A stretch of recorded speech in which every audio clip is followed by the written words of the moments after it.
باپ کے ساتھ کیا اچھا سلوک کرتے ہو؟ کہا امیر المومنین میری اونٹنیاں ہیں اور میں سب سے اچھی اونٹنی کو غور کیجئے ماں باپ کی نیکی انسان کو کہاں تک پہنچا دیتی ہے۔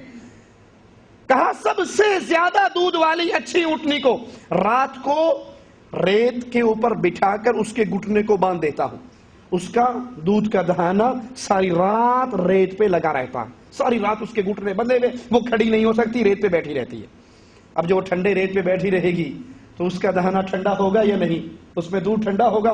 کہا صبح نماز پڑھنے کے بعد میں اس اونٹنی کے دودھ کے تھنوں کو ٹھنڈے پانی سے کافی دیر تک دھوتا رہتا ہوں، یہاں تک کہ اندر کا دودھ اچھی طرح ٹھنڈا ہو جائے، اور پھر میں اس کو دودھ نکال کر اپنے بوڑھے باپ کے سامنے پیش کرتا ہوں، ابا جان یہ دودھ پیو۔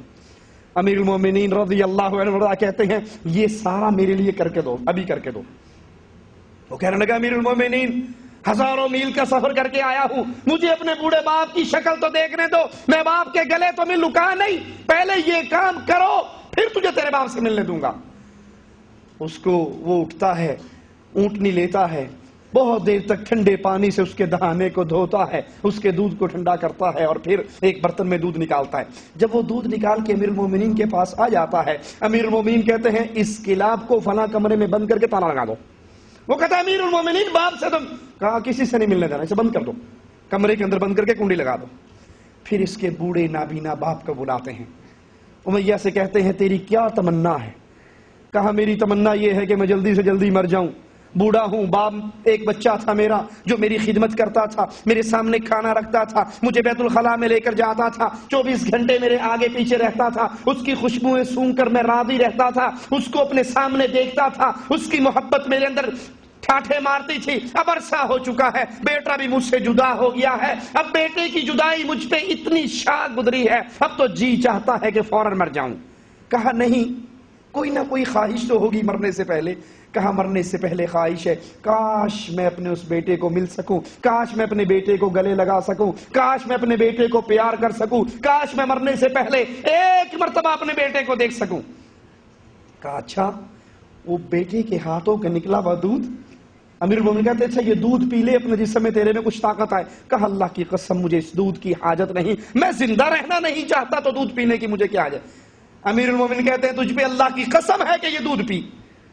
وہ دودھ پینے لگتا ہے، تاریخ کے الفاظ ہیں، وہ دودھ کا پیالہ جب اس کے منہ کے قریب آتا ہے تو منہ کے قریب لا کر فوراً چیخ اٹھتا ہے اللہ کی قسم اس دودھ کے اندر میرے بیٹے کلاب کے ہاتھوں کی خوشبو ہے۔ امیر المومنین کہتے ہیں اس کلاب کا دروازہ کھول دو۔ اب یہ بوڑھا امیہ اس کو تو کچھ نظر نہیں آتا، کبھی ادھر دیکھتا ہے کبھی ادھر دیکھتا ہے، کبھی ادھر دیکھتا ہے اور کبھی ادھر دیکھتا ہے۔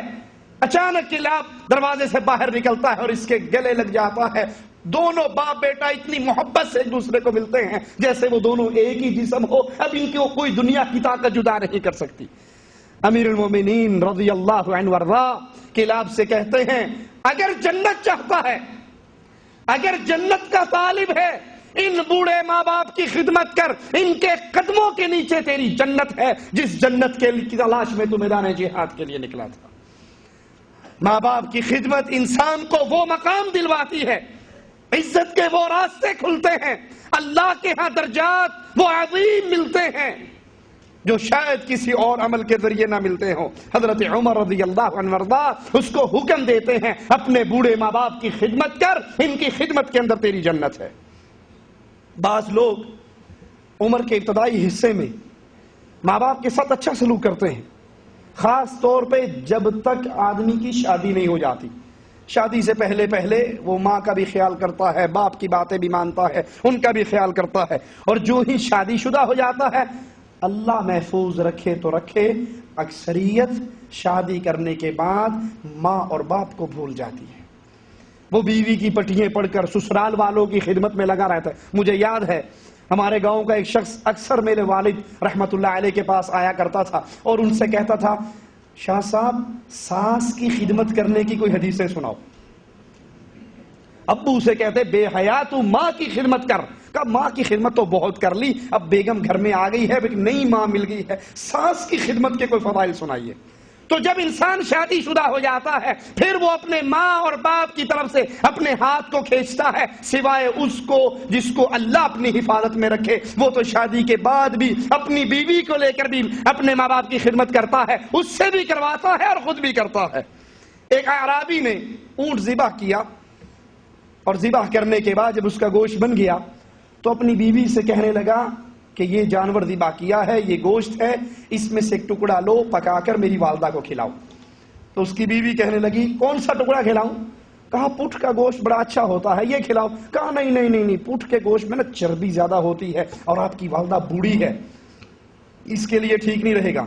کہا اچھا پھر اس کے لیے دستی کا گوشت لے لو، وہ کھلاؤ۔ کہا نہیں نہیں، وہ بھی ذرا بڑا سخت قسم کا ہوتا ہے، اس کے لیے وہ بھی ٹھیک نہیں رہے گا۔ کہا اچھا سینے کا گوشت کھلا دو، ران کا گوشت کھلا دو۔ کہا نہیں، اس کے اندر بھی نا کیسٹرول زیادہ ہوتا ہے، ماں کی طبیعت خراب ہو جائے گی، بوڑھی ماں۔ کہا سبحان اللہ، کوئی بھی گوشت تمہیں پسند نہیں، پھر میری ماں کو کیا کھلاؤ گی؟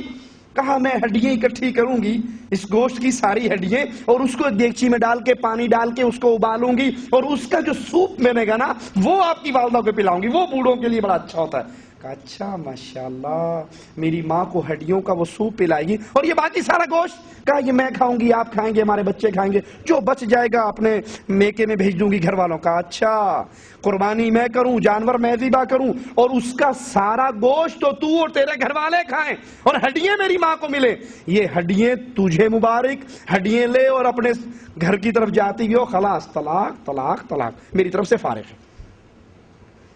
اس کا یہ مطلب نہیں کہ آپ اپنے گھر میں تھوڑا سا بھی جھگڑا دیکھیں اور فائر مار دیں، کہنے کا مقصد یہ کہ اپنی آنکھیں اور اپنے کان کھلے رکھو، اپنی بیوی کی حرکات کو نوٹ کرو، یہ میرے ماں باپ کو تنگ کر رہی ہے یا ان کی خدمت کر رہی ہے؟ اگر وہ ان کی خدمت کرتی ہے تو آپ اپنی بیوی پر اضافی خرچ کرو، اضافی پیار دو، اضافی اس کے ساتھ تعلق کرو، کہ کیونکہ اس نے وہ خدمت انجام دی ہے جو اصل میں میرے اوپر فرض ہے، جو میں نے انجام دینی تھی، میری بیوی اس میں میری مدد کرتی ہے تو میں بھی اس کی مدد کروں۔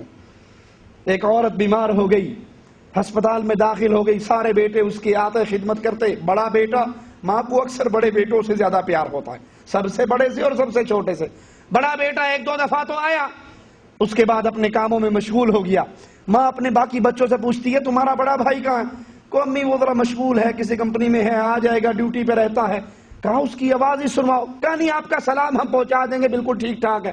کہا اس کی آواز تو سنواؤ، اور اگر نہیں سنواتے تو پھر میرا خیال ہے کہ وہ مر گیا ہے، زندہ نہیں ہے۔ اگر زندہ ہوتا، میں ہسپتال میں داخل ہوں، عرصہ دراز سے بستر پہ پڑی ہوں، وہ دیکھنے نہیں آیا۔ یہ فون کرتے ہیں اپنی ماں کو، فون پکڑاتے ہیں، بیٹے سے بات کرواتے ہیں، یہ کہتی بیٹا میرے باقی بیٹے میری خدمت تو کر رہے ہیں۔ انسان وقت گزرنے کے ساتھ ساتھ جب خاص طور پہ انسان کی جیب میں اس کی تنخواہ آنے لگ جائے، اس کے پاس اپنے ذرائع آمدن ہو جائیں اور شادی شدہ ہو جائے تو کس طرح ماں باپ کے ساتھ تعلق توڑ لیتا ہے۔ اللہ اس عظیم گناہ سے ہم سب کو محفوظ رکھے۔ ماں کہتی ہے بیٹا کتنے دن ہو گئے تمہاری آواز سننے کو ترستی ہوں، تمہارا چہرہ دیکھنے کو ترستی ہوں۔ کہا ماں ٹھیک ہے انشاءاللہ آؤں گا ملوں گا آؤں گا۔ کہا بیٹا آ جاؤ، کم از کم اپنا چہرہ تو دکھا جاؤ۔ یاد کر لیجئے جب انسان گھر سے باہر نکلتا ہے، سفر پہ جاتا ہے، تو بیوی کی ڈیمانڈ ہوتی ہے یہ لے کر آنا، یہ لے کر آنا، یہ لے کر آنا، یہ لے کر آنا۔ بیٹوں کی بچوں کی ڈیمانڈ ہوتی ابو یہ لانا، ابو یہ لانا، ابو یہ لانا۔ اور کبھی دیکھا ماں کی ڈیمانڈ کیا ہوتی ہے؟ بیٹا پہنچ کر خیریت کی اطلاع دے دینا۔ اور انسان اگر ماں سے پوچھتا بھی ہے ماں پردیس سے واپس آ رہا ہوں، تیرے لیے کیا لاؤں؟ ماں کہتی ہے بیٹا تو خیریت سے میرے پاس آ جائے، تیری شکل کو دیکھ لوں تو میرے لیے یہی کافی۔ انسان سامان لے کے گھر کی طرف آتا ہے، بیوی اس کے بریف کیسوں کو دیکھ رہی ہوتی، اس میں میرے لیے کیا ہوگا، کون سی ساڑی ہوگی، کون سا زیور ہوگا، میک اپ کی کون سی کٹ ہوگی، بچے دیکھ رہے ہوتے ہماری کیا کیا ڈیمانڈ ہوگی۔ اور ماں اپنے بیٹے کو گلے لگاتے ہی پہلا سوال یہ کرتی ہے بیٹا سفر تو خیریت سے گزرا نا، تیرے پردیس کے اندر تیرا وقت تو خیریت سے گزرا۔ یہ تنہا ایک ماں اور باپ کی ذات ہوتی ہے جس کو اپنی اولاد سے کوئی لالچ نہیں ہوتی، بلکہ ان کی لالچ یہی ہوتی ہے ہمارے بچے جہاں بھی رہیں خیریت سے رہیں، ہمارے بیٹے ہماری بچیاں جہاں بھی رہیں وہ خیریت سے رہیں۔ یہ کہتی ہے بیٹا تیری شکل دیکھنے کو ترستی ہوں، آجا۔ اس نے کچھ حامی نہیں بھری تو اس کو مزید جذباتی کرنے کے لیے ماں نے ایک جملہ کہا، میں نے تجھے 2 سال اپنی چھاتی سے دودھ